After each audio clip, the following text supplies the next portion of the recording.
성부와 성자와 성령의 이름으로 아멘. 하늘을 우러러. 사랑할 하나님 아버지 뜻 안에서 예수님과 어머니 하나 되신 성심의 용에 되어 기도드립니다. 사랑할 예수님, 예수님께서 부활하실 시간이 점점 다가오고 있습니다. 오늘 성금요일에 순환당하시고 돌아가신 그 예수님의 그 처절하셨던, 그러나 그 고통이 오히려 나는 이 십자가가 나의 침상이다라고 말씀하신 그 아름다운 정신세계가 저희들의 것이 될 수 있도록 저희 강의를 듣는 아버지께서 사랑하시는 자녀들 포함하여 저희들에게 그 예수님의 정신세계의 은총을 부어주시옵소서. 그리하여 저희가 예수님과 어머니의 정신과 가르침과 모범으로 영혼이 다시 태어나서 아버지께 마음에 드는 자녀들, 올바른 반향을 할 수 있는 자녀들이 될 수 있도록 축복하여 주시옵소서. 이 모든 기도 우리 주 예수 그리스도의 이름으로 기도드리나이다. 아멘. 성부와 성자와 성령의 이름으로 아멘. 안녕하십니까. 하나님의 뜻 선교의 피아수녀입니다. 자, 오늘은 주님 순환 성금요일에 예수님께서 우리들에게 주신 메시지를 여러분들과 함께 읽고 또 진리의 나라, 어떤 나라에서 말씀하시는지 학습해 보도록 하겠습니다. 2021년 4월 2일 주님 순환 성금요일입니다. 예수님께서 말씀하십니다. 나는 사람이 된 너희 예수다. 내가 순환 때 겪었던 고통과 동등한 고통은 지상에 없으며 앞으로도 영원히 없을 것이다. 내 고통은 육체적인 것뿐 아니라 감정적인 고통이기도 하였다. 나는 내 희생이 감동을 주지 못할 수많은 죄인들을 보았으며 심지어 내가 십자가에 매달려 죽어가고 있을 때조차 나는 사람들의 마음에 영향을 주었던 사악한 영들을 보았다.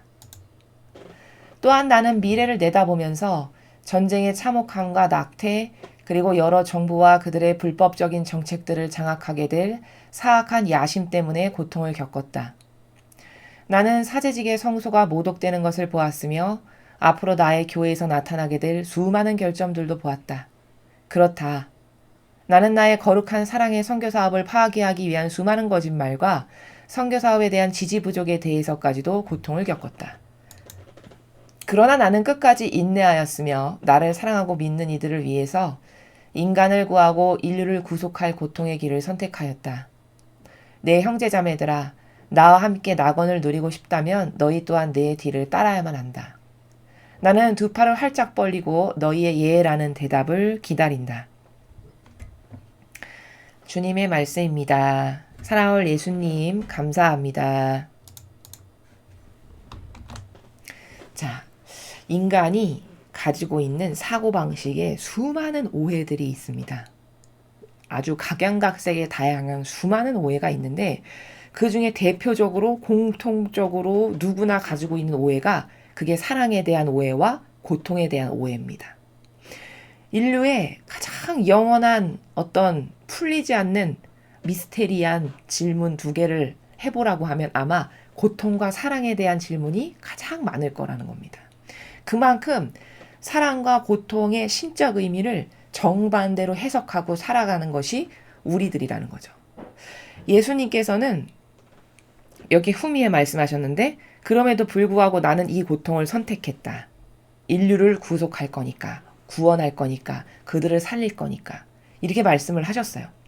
그러면 하느님과 관련된 고통은 그건 무조건 다 보화가 되는 거고 보물이 되는 거고 좋은 거고 내 영혼이 지은 죄를 배상보속하는 거고 이런 값 있는 것들이거든요. 근데 세상 사람의 마인드의 기본은 뭐냐? 어떻게 해서든지 고통을 피하려고 해요. 어떻게 해서든지 힘들고 어려운 것은 안 하려고 하는 게 기본 베이스로 깔려 있죠. 이런 영혼은 결론부터 말씀드리면 희망이 없어요. 천상의 나라에 가는 것도 포기해야 돼요. 왜? 고통 없이 절대 천상의 나라에 갈 수 없기 때문입니다. 왜? 예수님과 어머니께서도 아버지를 위해서 자녀들을 위해서 고통을 자원하셨기 때문이에요. 그 두 분과 같지 않으면 그 두 분을 닮지 않으면 절대 천상의 나라에 갈 수 없는 게 답이죠. 이래서 고통을 회피하고 일평생 싫어한다.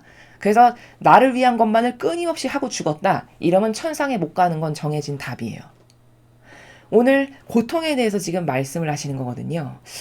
이 고통이라는 영원한 인간이 가지고 있는 딜레마. 그게 딜레마랄 것도 없는데 사실은 왜 딜레마가 되냐? 피하려고 하니까 딜레마가 되는 거예요. 다가오는 것을 어떻게 해서든지 좀 안 겪고 싶으니까 딜레마가 되는 겁니다. 천상의 책에 보면 루이사 피카레타가 자신을 찾아온 영혼에게 그걸 물어보는 장면이 있어요. 아, 내가 지금 똑바로 잘 살고 있는 건지 잘 못 살고 있는 건지 잘 모르겠는데 당신은 그 연옥에 있는 영혼이었던가 그랬던 것 같아요. 당신은 이제 죽어서 그 영의 세계에 갔으니까 그 영을 다 볼 수 있지 않냐. 내가 지금 똑바로 살고 있냐 아니면 똑바로 못 살고 있냐 좀 가르쳐 달라 이렇게 이야기를 해요. 그랬더니 그 영혼이 루이사 피카레타를 만난 그 영혼이 뭐라고 이야기를 해줬냐 이렇게 이야기를 합니다. 당신이 현재 고통스럽게 살아. 매일 고통스럽게 살아. 그럼 당신은 똑바로 잘 살고 있는 겁니다. 이렇게 대답을 해줘요. 그 말의 본질의 의미가 뭐냐. 당신이 하느님을 위해서 그리고 이웃을 위해서 끊임없이 고통스럽게 매일 살고 있어. 그럼 당신은 아주 잘 살고 있는 겁니다. 이 말을 하는 겁니다. 왜? 예수님과 어머니께서도 그렇게 사셨으니까. 그 고통을 영예로 여기면서 아, 그래. 내가 이 고통을 사랑해야지. 그래서 받아들여야지. 그러면 아버지께도 영광이 되고 저 영혼들이 지은 죄를 예를 들어 내가 배상과 보석을 하기에 고통스럽다. 그러면 나의 고통 때문에 저들의 영혼이 좋아지고 아버지께 가까이 갈 수 있고 지옥 안 갈 수 있고 그래. 그러니까 기쁘고 행복하지. 뭐 이런 나라인 거거든요. 그래서 도대체 인생은 무엇인가 누군가가 물어본다면 이렇게 답변해 주시면 돼요. 당신이 매일 고통스럽게 살아. 그럼 당신은 아주 잘 살고 있는 겁니다. 이렇게 답변해 주시는 것이 답이라는 겁니다. 저희 수녀님께서 그런 말을 하시더라고요. 고통스럽지 않기를 바라는 그 순간부터 고통을 스스로 불러들이고 고통이 시작되는 거래요. 답입니다. 답. 고통스럽지 않기를 바라는 그 순간이 바로 스스로 고통을 불러들이는 시초, 시작이다라는 말이에요. 왜? 고통스럽지 않고 살아갈 방법은 없어요, 인간에게. 원죄로 인한 그 악한 죄악으로부터 인간은 끊임없이 그것을 갚고 살지 않으면 안 돼요, 이 지상에서. 그것뿐만인가요, 나의 죄가? 원죄로 인한 것뿐만 아니라 이 세상에서 매일 내가 저지르는 죄, 또 부모와 조상으로부터 내려져오는 이상한 속성으로부터 깨닫지 못해서 지은 죄, 수많은 죄가 있죠. 그럼 최소 정직하다면 최소 남을 위해서라도 남을 위한 고통은 못 받을지라도 내가 지은 죄만이라도 갚아야 될 거 아니에요. 내가 지옥은 안 가려면. 그럼 매일 고통스러워야 되는 게 답이고 정직한 거죠. 고통 있을 때마다 아, 제가 지은 죄, 여태까지 깨닫지 못해서 아버지와 예수님과 어머니께 모욕드리고 치욕드리고 역겨움 드렸던 죄, 이걸 제가 지금 갚는 겁니다. 또 어떤 경우에는 좀 더 성숙해지면 고통을 자원할 수도 있어요. 남을 위해서 기도를 해주고 희생을 해주고 남을 위해서 내가 고통으로 어떤 극기를 하고 이런 게 다 남을 위해서 내가 자원을 하는 거죠. 그럼 좀 더 성숙해진 영혼이고 그렇게 해서 남을 위해서 내가 무엇인가를 끌어안고 받아들였으면 그것만큼 그 영혼이 지은 죄가 갚아지죠. 그럼으로써 그 영혼이 좋아지는 이런 게 의인인 거고 이것이 고통의 효용과 가치인 거고 또 고통스러우면 잘 살고 있는 말이다라는 게 바로 이런 다양한 나라의 관점들이다라는 겁니다. 오늘 예수님께서는 이렇게 말씀하세요. 내가 순환 때 겪었던 고통과 동등한 고통은 지상에 없으며 앞으로도 영원히 없을 것이다. 너무 당연한 거예요. 왜냐? 예수님께서는 정신과 육 모두가 고통스러우셨어요. 사람은 착각하면 그 순환의 길에 육으로만 고통스러우셨다라고 착각할 수 있어요. 근데 절대 아닙니다. 정신도 똑같이 고통스러우셨어요. 왜 정신이 똑같이 고통스러우셨는가는 여기 이제 후미에 다 나올 거예요. 여기 메시지에. 그 정신과 육이 똑같이 고통스러운 것뿐만이 아니라 인간은 나에게 고통이 다가와도 절대 예수님만큼은 아니다라고 장담할 수 있는 입증 자료가 뭐냐? 예를 들면 이런 거예요. 새하얀 도화지, 백옥과 같이 새하얀 도화지가 있다라고 생각해보죠. 그게 예수님의 영혼이에요. 이를테면. 그 새하얀 백옥 같은 도화지에 아주 쬐끄만 점이 하나 딱 찍혔어요. 그럼 너무 새하얗다 보니까 그게 훤히 대낮같이 잘 보이죠. 근데 걸레가 있어요. 걸레같이 희끄무리한 회색이에요. 거기다가 어떤 점 하나 떨어졌다 한데 그게 막 대낮같이 새하얀 도화지에 떨어지는 것만큼 눈에 확 띄진 않아요. 그렇기 때문에 그렇게 그게 나쁘다라고 느껴질 수도 없어요. 바로 요게 인간의 영혼이에요. 걸레와도 같이 희끄무리한 상태. 근데 예수님은 새하얀 도화지이기 때문에 아주 미세한 작은 점 하나가 떨어져도 대낮같이 보이는 이게 예수님께서 받으시는 고통의 나라다라는 거예요. 근데 인간은 그런 걸레와 같은 원죄, 기본적으로 원죄가 있고 내가 매일같이 깨닫지 못해서 저지르는 이런 것들로 인해서 새하얀 도화지의 상태가 아니죠. 그러니까 거기 들어온 것이 조금 떨어진다 한들 잘 깨닫지도 못하고 인식도 못하고 그렇게 그걸로 인해서 힘들지도 않아요. 이런 차이가 있는 것이거든요. 영혼의 상태가. 그러니까 예수님께서 겪으신 고통을 똑같이 겪는 사람은 앞으로도 과거에도 없고 미래에도 없을 거라는 거예요. 그건 이것과 같습니다. 사람에게 당신 개똥에 코를 박고 10시간 있겠습니까? 아니면 회초리 한 50대 맞겠습니까? 이러면 뭘 원할까요? 거의 대부분의 사람은 회초리 그냥 50대 맞을게요. 이걸 선택할 겁니다. 개똥에다가 코 박고 10시간 있겠습니다. 이걸 선택할 사람은 별로 없어요. 그럼 이 두 개의 차이는 뭐죠? 그 정도로 정신이 고통스러운 것을 죄인인 인간도 알아서 그것을 선택 안 한단 말이에요. 그게 얼마나 고통스러운지를. 그럼 이런 정신의 고통이라는 게 엄청 힘든 건데 그런 정신의 고통 플러스 육의 고통까지 있으셨을 뿐만 아니라 영혼의 상태가 새하얀 도화지와 같은 상태에서 그걸 겪으셨다면 얼마나 심각한 고통이었는지를 조금은 추상이 되죠. 바로 이런 것이 예수님의 고통이셨다라는 거죠. 내 고통은 육체적인 것뿐 아니라 감정적인 고통이기도 했다. 여기 말씀하시죠. 보통 예수님께서 당하신 순환을 잘못 이해하면 육으로 엄청 힘드셨겠네. 이렇게만 이해하기 쉽지만 그게 아니라는 것을 말씀하시죠. 여기서 말씀하시는 감정적인 고통이라는 건 이런 거예요. 인류가 예수님께 이토록 엄청난 고통을 드리는데도 불구하고 그 죽어버린 인간의 감성이 별로 죄의식을 못 느껴요. 그 이스라엘 백성들 그 군사들을 보면 거기서 죄의식을 느끼든가요? 전혀 못 느끼죠? 오히려 통쾌하고 기뻐하고 웃고 즐겨요. 여기서 느끼시는 감정적인 고통. 저 정도로 악해가지고 그 죽어버린 감정이 한 고결하신 분이 돌아가시는 데 있어서 자기가 어떤 동조를 하고 있고 어떤 협력을 하고 있고 그래서 그것이 잘못된 것이므로 지옥 갈 수밖에 없는 것을 스스로 자기 손으로 하고 있지만 전혀 깨닫지 못하는 그리고 불쌍하다 측은지심 하나도 마음에서 우러나지 않는 이런 병든 인간 이렇게 감정이 병든 인간 그런 인간을 보는 것이 고통이셨다는 거예요. 나는 내 희생이 감동을 주지 못할 수많은 죄인들을 보았으며 말씀하시죠. 감동은커녕 조롱하며 비웃었죠. 아이고 네가 하느님의 아들이라면 너나 좀 구해봐라. 거기서 내려와 보지. 너 그렇게 기적도 잘 행한다면서 왜 네 목숨은 못 구하나 보지? 엄청난 조롱이고 모욕이죠. 이런 감동은커녕 이렇게 조롱하고 모욕하고 침뱉고 이런 역겨운 이 정도로 죄악으로 가득한 인간.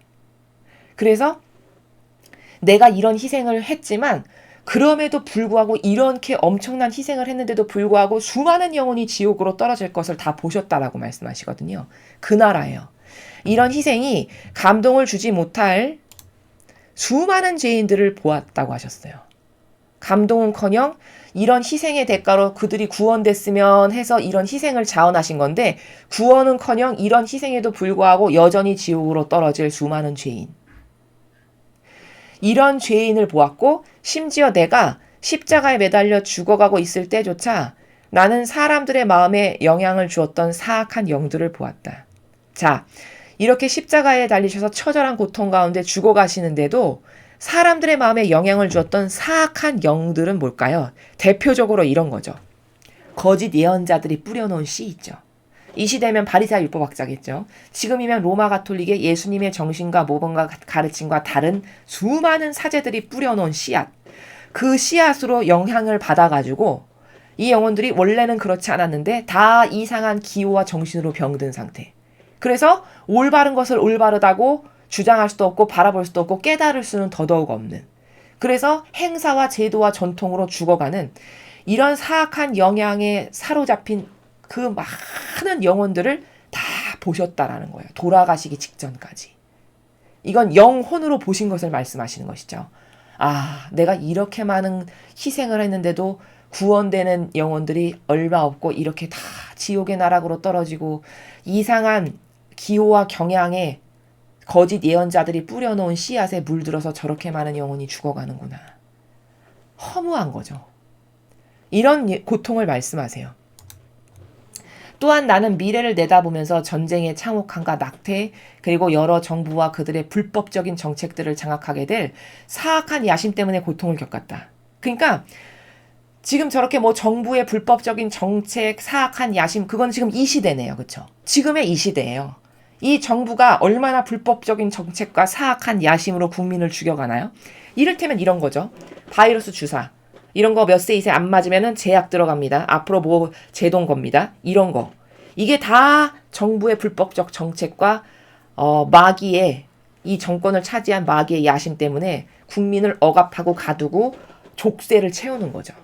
마스크 안 써? 그럼 모이지 마. 5인 이상 하면 너 벌금 물어. 너 뭐뭐뭐 제약 걸어. 이런 거 다 여기 지금 말씀하시는 불법적 정책들이에요. 이것 때문에 아, 영혼들이 저렇게 악하고 사악하고 역겹구나. 이걸 다 보시고 그걸로 쓰디쓴 고통을 겪으셨다는 거죠. 십자가상에서. 나는 사제직의 성소가 모독되는 것을 보았으며 앞으로 나의 교회에서 나타나게 될 수많은 결점들도 보았다. 미사를 통해서 어제 메시지에서 말씀하셨죠. 나는 이런 사제직을 세우면서 너무 기뻤다. 앞으로 그 많은 사제직분이 나를 닮아서 내 양들을 잘 돌볼 것을 생각하니까 기쁘셨던 거예요. 사제직을 제정하시면서 아 그래 내가 12명의 사도에게 이렇게 모범을 보였잖아. 섬기는 게 뭐고 사랑이 뭐고 너희들도 이렇게 해야 된다. 이러면서 많은 모범을 보이셨죠. 그게 잘 전승이 돼가지고 앞으로 미래에 있게 될 사제들도 나를 닮은 모범으로 다 양들을 섬기고 그들을 어여삐 가련히 여겨서 돌보고 그래서 아버지께 인도하고 이런 것을 잘하겠지. 내 마음을 헤아려 주겠지. 이러면서 기쁘셨다고 말씀하셨어요. 근데 수천 년 지나서 지금 와서 보니까 기쁘기는커녕 고통 자체신 거예요. 사제직이. 왜? 검은 미사를 드리죠. 이 교회가. 미사를 통해서 고문하는 거랑 똑같아요.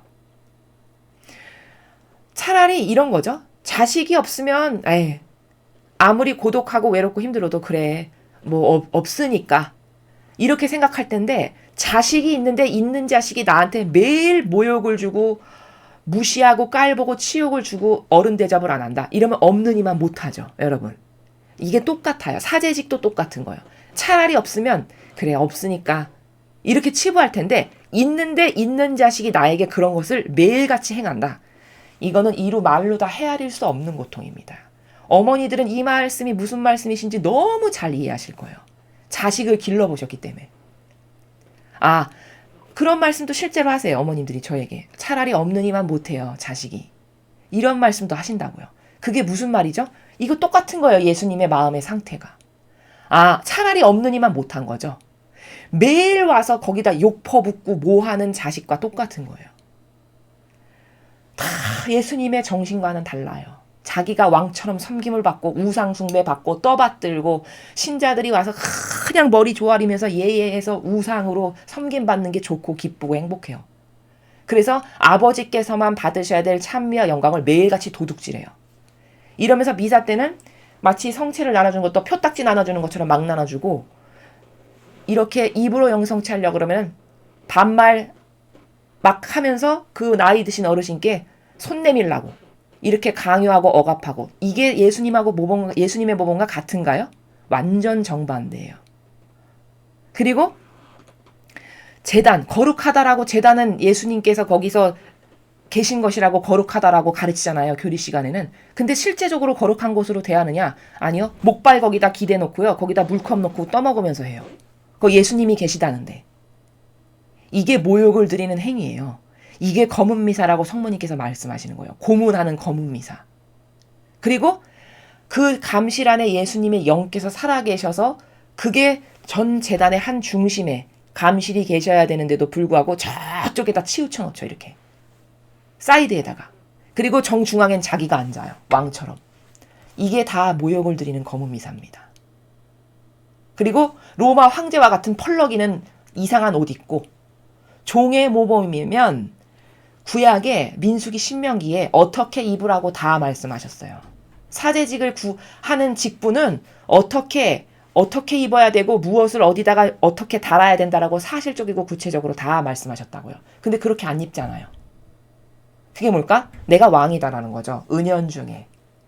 섬김을 받는 자체가 하나도 이상하지가 않은 거예요. 이렇게 모욕을 드리는 수많은 앞으로 나의 교회에서 나타나게 될 결점들이 바로 그 나라입니다. 이 교회는요, 정말 사람을 속이는 달인이에요. 그래서 우리가 이야기하기를 위대한 속임수다라고 이야기해요. 위대한 속임수. 왜? 속이는 것의 달인이고 너무 교묘해서 배우지 않고는 안 보여요. 그 나라가. 그래서 위대한 속임수예요. 이 교회가. 이 교회는 엄청 착한 코스프레는 온갖 것 다 해요. 해방신학? 가난하고 불쌍한 사람들 해방해야 된다는 거예요. 그럼 진짜 착해 보이잖아요. 해방하고 저렇게 어렵고 힘든 사람들을 위해서 노력하는 게 이 교회구나. 순진한 사람들은 다 그렇게 생각한단 말이죠. 자, 그러면 그렇게 해방신학을 주창할 게 아니라, 그렇게 주장해서 착한 척 코스프레를 할 게 아니라 자신들이 이분법 신분질서부터 철폐해야 되는 거 아닐까요? 해방을 해야 된다면서요. 영혼을 가두면 안 된다면서요. 근데 자기는 왜 영혼을 가두죠? 자신들의 시스템과 제도는 영혼을 가두잖아요. 신자들, 너희는 여기서 나를 섬겨. 너희는 여기까지만 해. 여기는 감히 올라오면 안 돼. 이걸 말은 하지 않지만 그들이 만들어 놓은 제도 가운데에서 그렇게 살 수밖에 없게끔 가두는 것이 이들의 이분법 신분 질서예요. 그럼 그것부터 다 철폐해서 해방시켜야 되는 게 정상 아니냐는 거죠. 그러면서 자기네들은 그렇게 영혼을 억압하면서 무슨 남한테 가서는 우리는 해방신학 이렇게 영혼을 해방해야 되고 가난한 사람을 돌봐야 되고, 이게 얼마나 이중적인가요? 이렇게 역겨운 이중적인 것을 잣대로 들이대지만 눈이 닫혀가지고 안 보이는 거예요. 신자분들께서는. 남을 해방시키라고 강요할 게 아니라 자신들의 이분법 신분질서부터 철폐해야죠. 그것부터 해방을 해야 정직한 거 아닙니까? 이런 수많은 역겨운 결점들도 다 보셨다는 거예요. 예수님께서 돌아가시기 전에. 그렇다. 나는 나의 거룩한 사랑의 선교사업을 파괴하기 위한 수많은 거짓말과 선교사업에 대한 지지 부족에 대해서까지도 고통을 겪었다. 이 선교사업이라는 건 지금 여기 마라나타 성지를 말씀하시는 건데요. 이 마라나타 성지에 대해서 올바르게 인식을 해가지고 여기 아버지께서 말씀하시고 예수님이나 어머니께서 말씀하시는 곳이니까 여기서 말씀하시는 것을 잘 따르고 이 말씀에 하나 돼야 되는구나. 이런 올바른 사고를 갖게끔 독려해야 되는 게 교회의 할 일이죠. 근데 제가 듣기로 신자분들께서 저에게 말씀하시는 걸 들어보면 이 성지 갔다 오면 미국에선 실제로 그렇대요. 주교한테 가서 고해성사 보라고 한답니다. 여기 갔다 온 게 죄악이라는 거죠. 교회에서 인정하지 않은 데를 왜 가냐. 그러니까 너는 일반 사제한테도 가서 보지 말고 주교한테 가서 고해성사를 봐라. 이렇게 이야기를 한대요. 이게 선일까요? 악일까요? 여기서 말씀하시는 분이 무려 아버지세요. 그냥 성인 성녀도 아니고 아버지께서 직접 말씀하시죠. 그럼 자기가 아버지보다도 높은 사람인가요? 능가하는 거잖아요. 뭐를 고해성사를 어디 가서 봐라 마라 명령한다는 건 아버지가 말씀하시는데 감히 그 아버지가 말씀하시는 것을 자녀들이 백성들이 듣겠다는데 거기 올바른 반향을 하겠다는데 너는 잘못된 거 교회에서 인정하지 않은 것 같으니까 너는 주기한테 가서 고해성사 봐. 이게 과연 옳은 겁니까? 이게 선일까요? 바로 그런 것들을 지금 말씀하시는 거예요. 이런 미래에 일어날 것까지 다 보시고 고통스러우셨다는 거예요. 지지 부족은 뭐죠? 뭐 반대도 안 하고 지지도 안 하고 뜨뜨미지근한 상태. 예도 아니고 아니오도 아니고 뜨뜨미지근한 상태. 혹은 이런 식으로 갔다 오면 주교한테 고해성사 봐. 이렇게 강요하거나. 뭐 이런 다양한 마귀들을 보신 거죠. 그런 것으로 고통을 다 겪으셨다는 거예요. 이건 어떤 고통이냐? 이런 거죠. 희생하는 게 아깝진 않아요. 고통을 받는 게 아깝진 않아요. 왜? 그 고통에 대한 올바른 열매만 있다면 고통을 받는 게 그토록 아깝거나 뭐 그걸로 고통스럽진 않단 말이죠. 근데 왜 여기 고통을 겪었다라고 그러냐? 잘못 이해하면 예수님은 되게 고통 겪는 게 막 힘들고 싫으셨나 봐. 그게 아니고 내가 이런 수많은 마귀들을 보면서 고통을 겪었다는 나라는 뭐냐면 보람이 하나도 없는 거예요. 이런 엄청난 희생을 내가 자원해서 받았는데 그럼 그게 싫거나 억지로 한 거냐? 그게 아니라 내가 이런 희생을 내 자녀들을 위해서 다 고통으로 끌어안아서 내가 배상과보석을 철저하게 이렇게 하면 얘네들이 다 좋아져서 다 아버지 뜻으로 가득하고 아버지께 가까이 가겠지? 이 기대, 이런 올바른 열매가 맺기를 갈망했는데 이런 엄청난 희생을 했는데도 불구하고 그런 올바른 열매를 맺는 자녀는 불과 소수에 불과한 거예요. 나머지는 다 지옥에 갈 영혼들인 게 대낮처럼 훤히 보이시는 거죠. 그럼 얼마나 허무할까요? 그쵸? 허무 자체인 거죠. 그러니까 고통스럽다고 하시는 거예요. 내가 이렇게 얘네들을 위해서 이런 희생을 다 했는데도 그럼에도 불구하고 지옥을 가는구나. 세상에. 이런 허무함. 그런 것으로 인한 고통을 겪었다라고 지금 말씀하시는 나라입니다. 그러나 나는 끝까지 인내하였으며 나를 사랑하고 믿는 이들을 위해서 인간을 구하고 인류를 구속할 고통의 길을 선택하였다. 이렇게 내가 희생을 자원했는데도 불구하고 수많은 사람이 지옥으로 떨어질 것을 내 눈으로 다 봤지만 그치만 그럼에도 불구하고 나는 인내했고 고통의 길을 내 자원한 의지로 자유의지로 선택했단다. 나한테 속한 자녀들을 구하고 또 나를 끝까지 믿는 자녀들을 위해서 내가 이 고통을 선택했단다. 이렇게 말씀하시는 것이죠. 내 형제자매들아 나와 함께 낙원을 누리고 싶다면 너희 또한 내 뒤를 따라야만 한다. 그러니까 얘들아 이렇게 말씀하신 거예요. 형제자매들아 이 말씀은 예수님의 인성께서 말씀하시는 거예요. 얘들아 형제자매들아 나와 함께 낙원을 누리고 싶다면 너희도 내 뒤를 따라야 된다. 즉 다시 말하면 내가 이렇게 한 것을 옹호하고 지지하고 또 악의 세력을 거슬러 예수님을 닮는 이런 노력을 너희들도 똑같이 해야 된다. 나와 같이 이런 고통을 사랑하는 아버지를 위하고 이웃을 위해서 자원해서 받는 자원으로 배상보석하는 이런 고통을 너희도 사랑하는 그런 것을 해야 된다라고 말씀하시죠. 나는 두 팔을 활짝 벌리고 너희의 예라는 대답을 기다린다.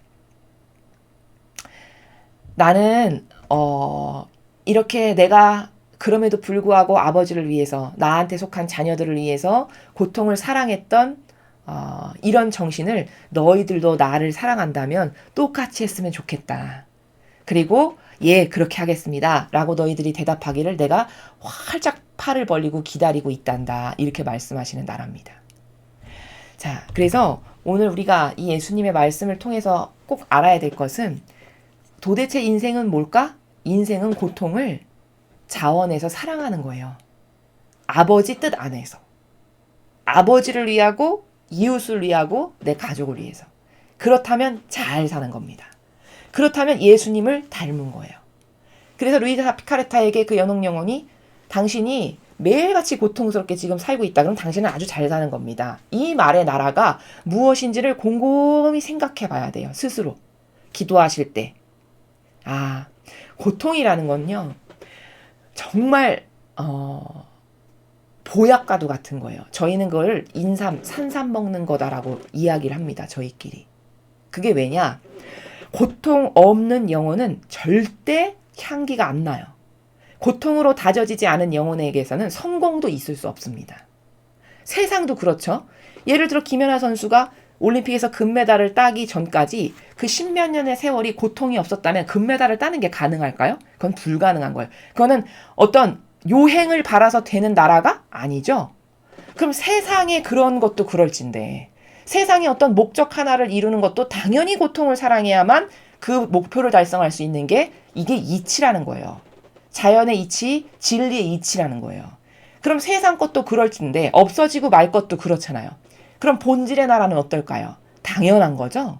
고통으로 다져지고 고통을 사랑해서 그 고통의 효용과 가치를 똑바로 깨닫고 그 의미를 알고 예수님과 어머니와 하나 되는 정신세계에서 그 고통을 행한다는 것은 그것보다 더한 보물, 가치, 절대성 아름다움 이런 건 없는 거라는 것을 여러분들이 꼭 반드시 발견을 하시고, 그래서 고통이 다가올 때마다 오늘 예수님께서 말씀하신 이 나라가 무엇인가를 잘 깨달아서, 저도 예수님께서 그 고통을 사랑하셨듯이 저도 저에게 닥치는 이런 고통을 사랑해서 예수님과 어머니께 끊임없이 봉헌드립니다. 두 분께서 받으시는 지금도 천상에서 매일 모욕당하시는 이런 고통의 쓴물을 제가 드리는 것만큼 조금이나마 좀 뱉고 조금이나마 좀 쉬실 수 있기를, 이 마음으로 예수님과 어머니께 드리신다면 그럼 향기로운 예물이 되는 것이고, 예수님과 어머니께서 기쁨으로 받으시는 예물을 여러분들이 아버지 뜻 안에서 예수님과 어머니께 바치시는 거다라는 요 사실을 잘 이해하셨으면 좋겠습니다. 이상으로 2021년 4월 2일 주님 순환 성 금요일 메시지 해설을 마치겠습니다. 감사합니다.